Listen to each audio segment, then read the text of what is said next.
Selamat berjumpa kembali sahabatku semuanya dimanapun Anda berada.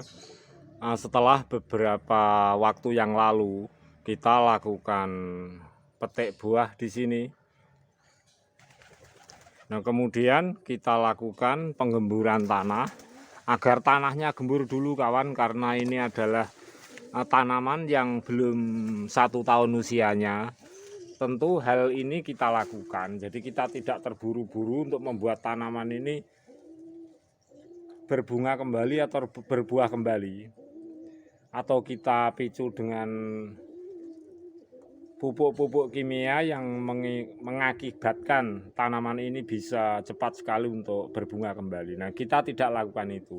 Kita lakukan kompos hijau daun agar tanahnya gembur dulu. Nah, inilah yang Bangkus maksud. Akhirnya kita akan mendapati tanaman ini cukup natrium, akhirnya banyak tunas-tunas baru yang muncul kawan. Nah, ini pentingnya tunas-tunas baru yang muncul juga disertai tentu dengan daun-daun yang baru, juga akan memicu pertumbuhan pembesaran batang daripada tanaman jambu air ini. Mengingat tanaman jambu air ini usianya belum 1 tahun. Nah, ini mesti kita lakukan kawan. Jadi tunas baru, daun-daun baru yang tumbuh pada tanaman yang baru, tentu kita juga punya tujuan agar terpicunya batang pada tanaman ini cepat besar walaupun di pot. Tidak harus kita selalu menyiapkan untuk pembungaan atau pembuahan dulu setelah fase pembuahan habis.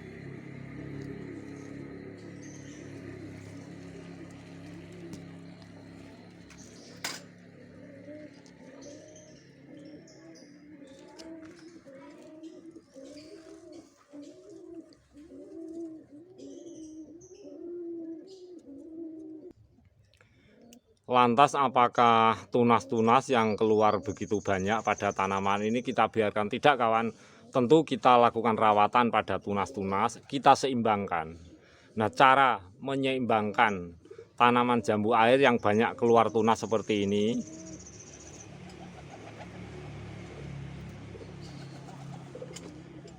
yang penting kawan, seperti ini kawan ya, kita perhatikan, ini adalah ranting. Nah, ini ranting kawan. Nah, ranting-ranting seperti ini, kalau kita habisi tunas-tunas barunya, akhirnya kan daun-daun itu akan habis juga. Pada nantinya daun ini akan menua. Nah, apakah kita tidak akan mempunyai tunas yang baru? Tentu suatu saat akan tumbuh tunas baru lagi, tetapi ini kan tunas yang sangat diperlukan oleh ranting ini, agar ranting ini nantinya tetap stabil. Nah, kita seimbangkan kawan. Jadi caranya kita seimbangkan. Ini sudah ada tunas seperti ini, bisa kita ambil, bisa tidak. Jadi umpama kita ambil seperti ini kawan, satu kita ambil, hendaknya kita gunting. Kemudian ini juga kita ambil. Nah, ini kita ambil kawan. Nah, lantas kita menyisakan daun ini kan tunas baru juga. Nah, daun tunas baru ini sudah bisa mewakili dari tunas ini kawan.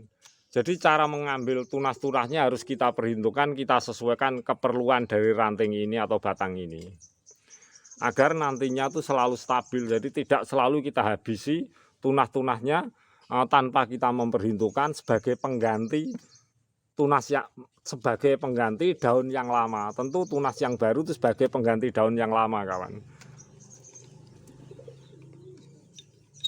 Nah, seperti ini ya, kita gunting, sebaiknya kita gunting kawan, jangan kita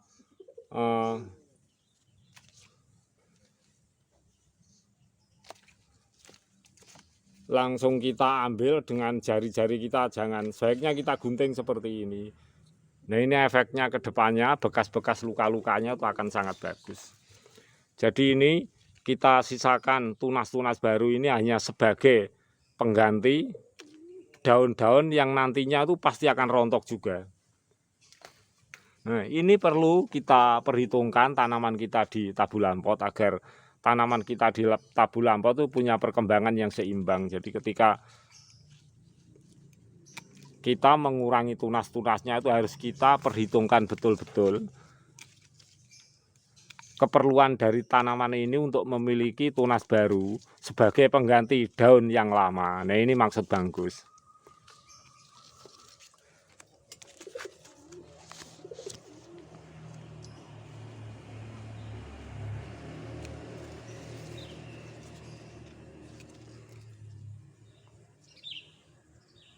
Nah, kita bisa sisakan demikian.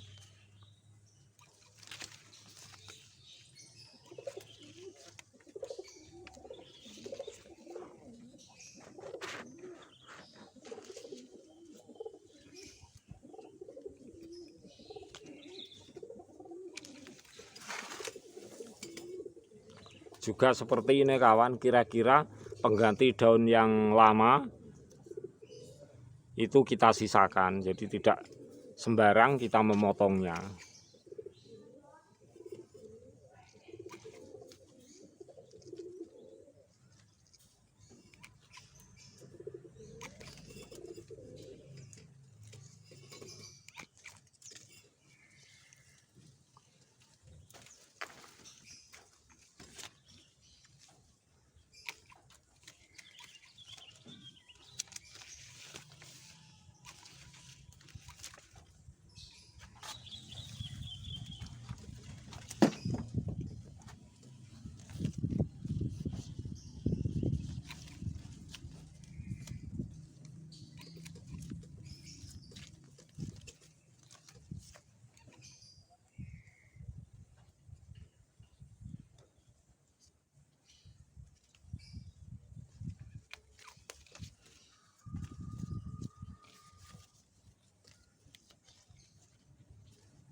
Jadi seperti ini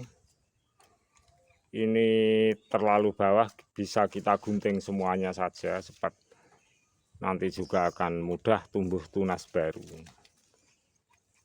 Jadi harus betul-betul kita perhitungkan saat kita memangkas tanaman ini. Nah seperti ini, karena ini tegak lurus, kita ambil saja nggak apa-apa. Nah seperti ini kawan.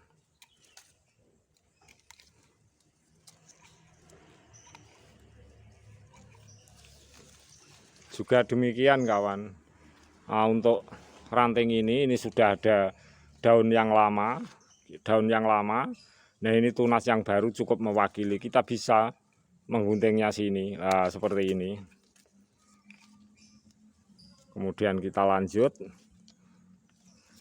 Yang perlu kita ingat, tunas yang baru bisa kita sisakan itu sebagai keseimbangan dari ranting ini, kita yang memperhitungkannya sendiri, agar daun-daun yang lama suatu saat kalau dalam fase rontok tergantikan oleh daun dari tunas baru.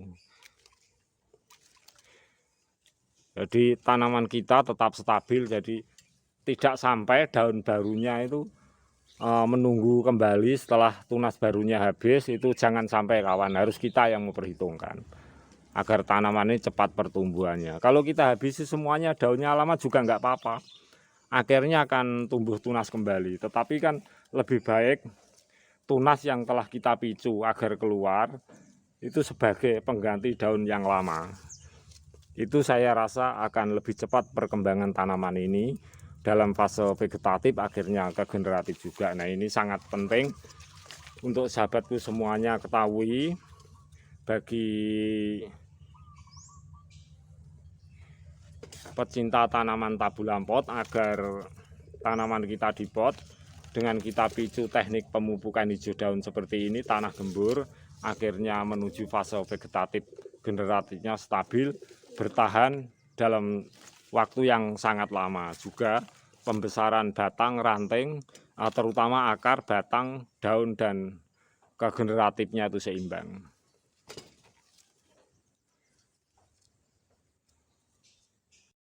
Untuk sahabatku semuanya, demikianlah sharing bagus agar tanaman kita di pot di dalam fase vegetatif ini yang belum berusia 1 tahun telah kita picu kompos hijau daun, akhirnya tunas-tunas baru cepat sekali subur. Nah kemudian cara kita mengurangi seperti itu, jadi tunas baru bisa kita sisakan sebagai pengganti daun-daun yang lama.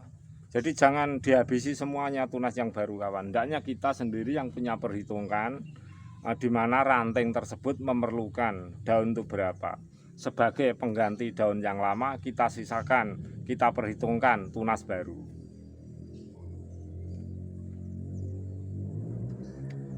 Untuk sahabatku dimanapun berada, penggemar Tabu Lampot Jambu Air, kita sama-sama belajar dan semoga sharing Bangkus ini memberi manfaat kawan. Kita selalu semangat.